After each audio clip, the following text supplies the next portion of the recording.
राधे राधे सभी को। और इस पूरी के ब्लॉग की शुरुआत हम अपने किचन से कर रहे हैं, क्योंकि किचन में रास्ते के लिए बनाया जा रहा है नाश्ता, जिसमें पापा मम्मी के लिए मैंने सादी रोटी बना के अलग कर दिया।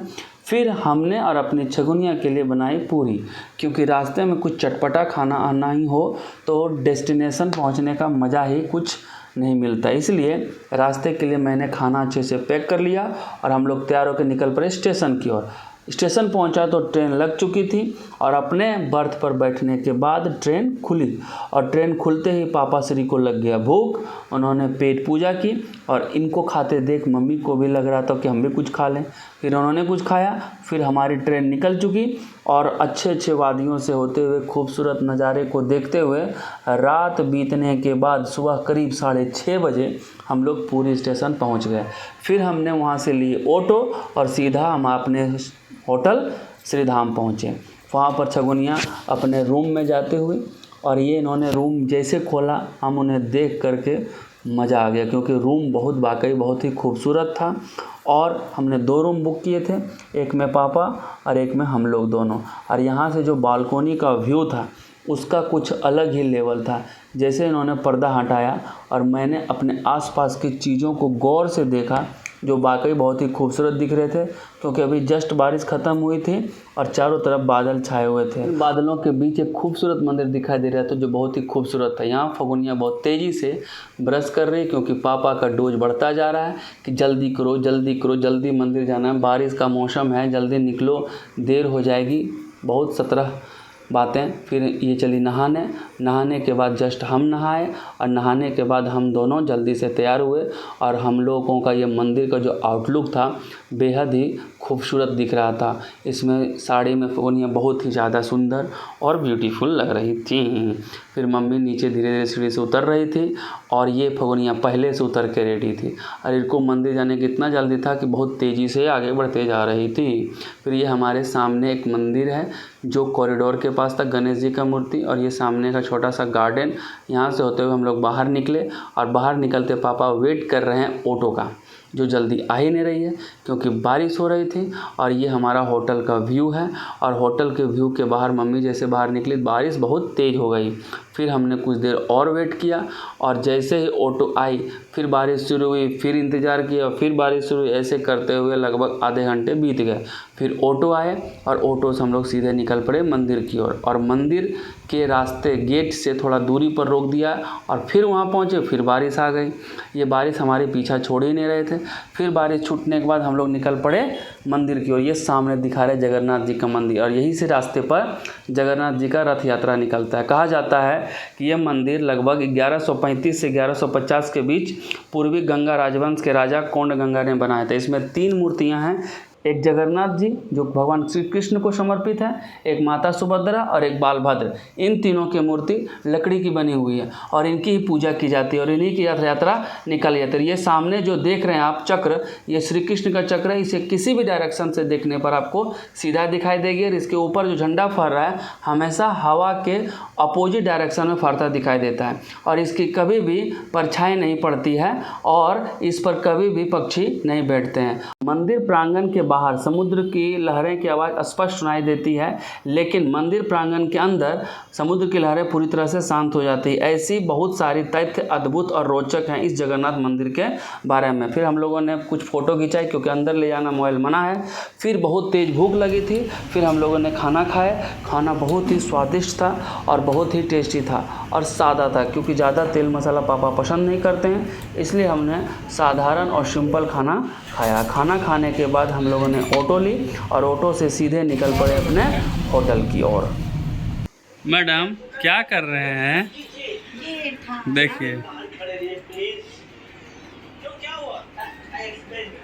जेठालाल चल रहा है। ये क्या कर रहे हैं? यहाँ घूमने आए हैं कि जेठालाल देखने आए हैं?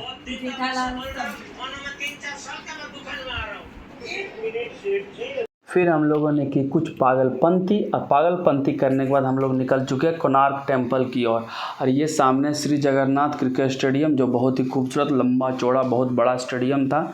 और इसको हम लोग पार करते ही हमारी गाड़ी आगे बढ़ी। पापा फ्रंट सीट पर विराजमान हैं और ये एकदम लुत्फ़ उठा रहे हैं, बड़े मज़े से ड्राइवर से बातचीत करते हुए आगे बढ़ी। ये सामने सर्कस जो बचपन में देखा करते थे। फिर हम लोग आगे बढ़े, पापा ने दिखाया कि ये सर्कस है। फिर हमारी गाड़ी आगे बढ़ती चली गई, एक नदी से क्रॉस की, और ये नदी थी चंद्रभागा शायद, और इसी नदी के आगे किनारे बसा हुआ है वो मंदिर, सूर्य मंदिर।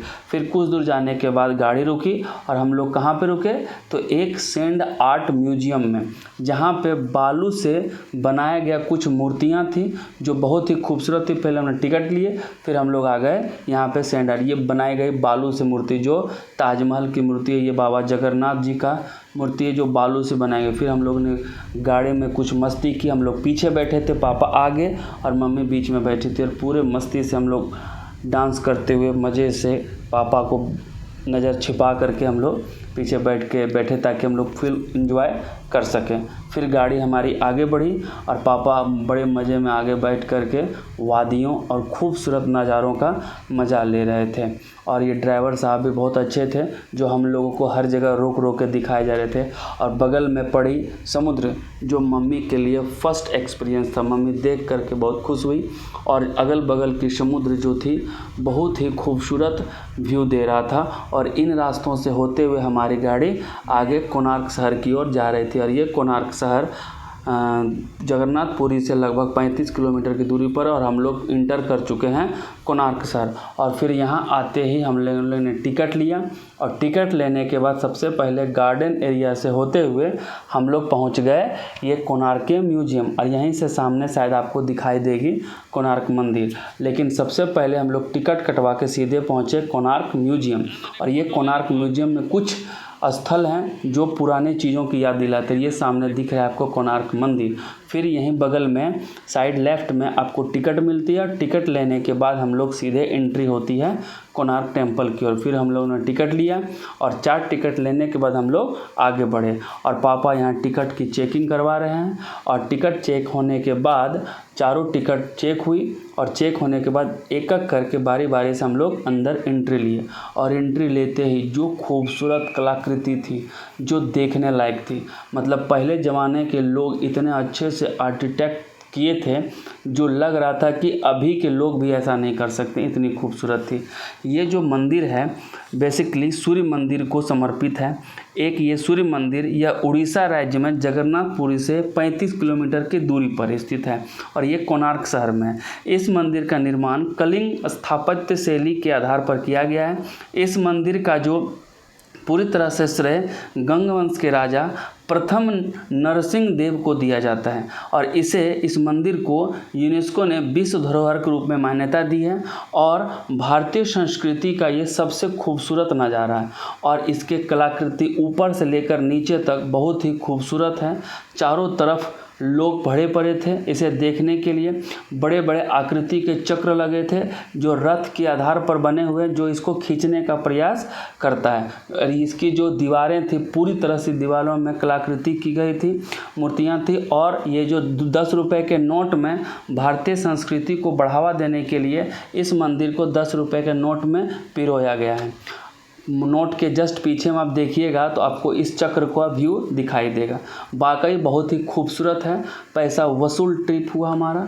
और जो कोणार्क मंदिर बहुत ही खूबसूरत सोच के गए थे, वैसा ही बहुत खूबसूरत नज़ारा देखने को मिला। फिर हम लोगों ने समुद्र किनारे कुछ वक्त बिताए, क्योंकि जस्ट बगल में ही कोणार्क मंदिर के कुछ दूरी जाने के बाद समुद्र थी।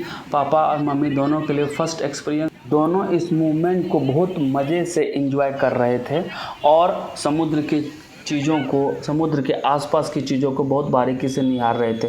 फिर एक ऊँट पास हो रही थी, बहुत ही खूबसूरत थी। और फिर हम लोग शाम को होटल के बाद सीधे पहुंच गए समुद्र के बीच पर। फिर हमने कुछ वहां पे सैर किया, अगल बगल घूमे, जो बहुत ही खूबसूरत वाइब्स और पॉजिटिव वे दे रहा था। फिर हम दोनों ने बहुत सारी मस्ती की, समुद्र की लहरों के साथ खेला। और ये समुद्र की लहरें हमें बहुत कुछ सिखाती हैं। समुद्र की लहरें जितना तेज़ी से वापस आती हैं उतना तेज़ी से पीछे भी जाती है। कहने का मतलब है ज़िंदगी में दोनों चीज़ होती है, उतार चढ़ाव दोनों दोनों चीज़ होते हैं। इसलिए कभी भी जीवन में तकलीफ़ हो, परेशानी हो तो आप उससे घबराइए नहीं, क्योंकि परेशानी आएगी तो उसको सॉल्व होने के लिए सॉल्यूशन भी उसके पीछे पीछे आ जाएगा और फिर ये ज़िंदगी बहुत ही खूबसूरत दिखाई देगी। जैसा आप सोचते हैं वैसा होगा। इसलिए हमेशा मन में समुद्र की तरह हमेशा खिलखिलाते, हंसते और इस तूफान की तरह हमेशा अपने प्रॉब्लम को दूर करते रहिए और खुश रहिए। फिर हम लोगों ने सीधे होटल आए, होटल में तैयार होने के बाद सुबह निकल पड़े अपने वापसी घर की ओर। वही टैक्सी वाले भैया आए जो हमको कोणार्क मंदिर हम लोग को घुमाने ले गए थे, वही अपने टैक्सी से वापस हम लोग को स्टेशन ड्रॉप किया। और जैसे ही हम स्टेशन पहुंचे पता चला ट्रेन आधा एक घंटा लेट है। फिर कुछ देर वेट करने के बाद जैसे ट्रेन आई, फगोनिया विंडो सीट पर विराजमान हो गई और माता जी से गप्पे लड़ाने लगी और पूरे ट्रिप के बारे में डिस्कस कर रही थी।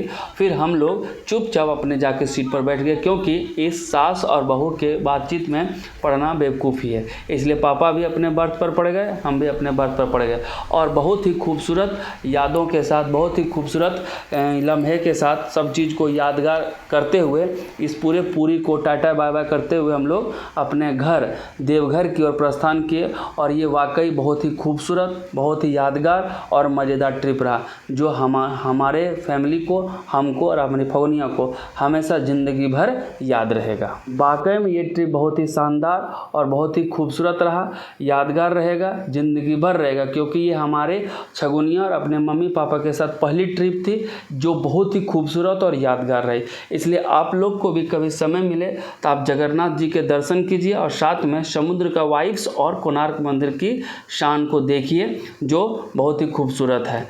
तो मिलते हैं नए ब्लॉग में, तब तक खुश रहिए, मस्त रहिए।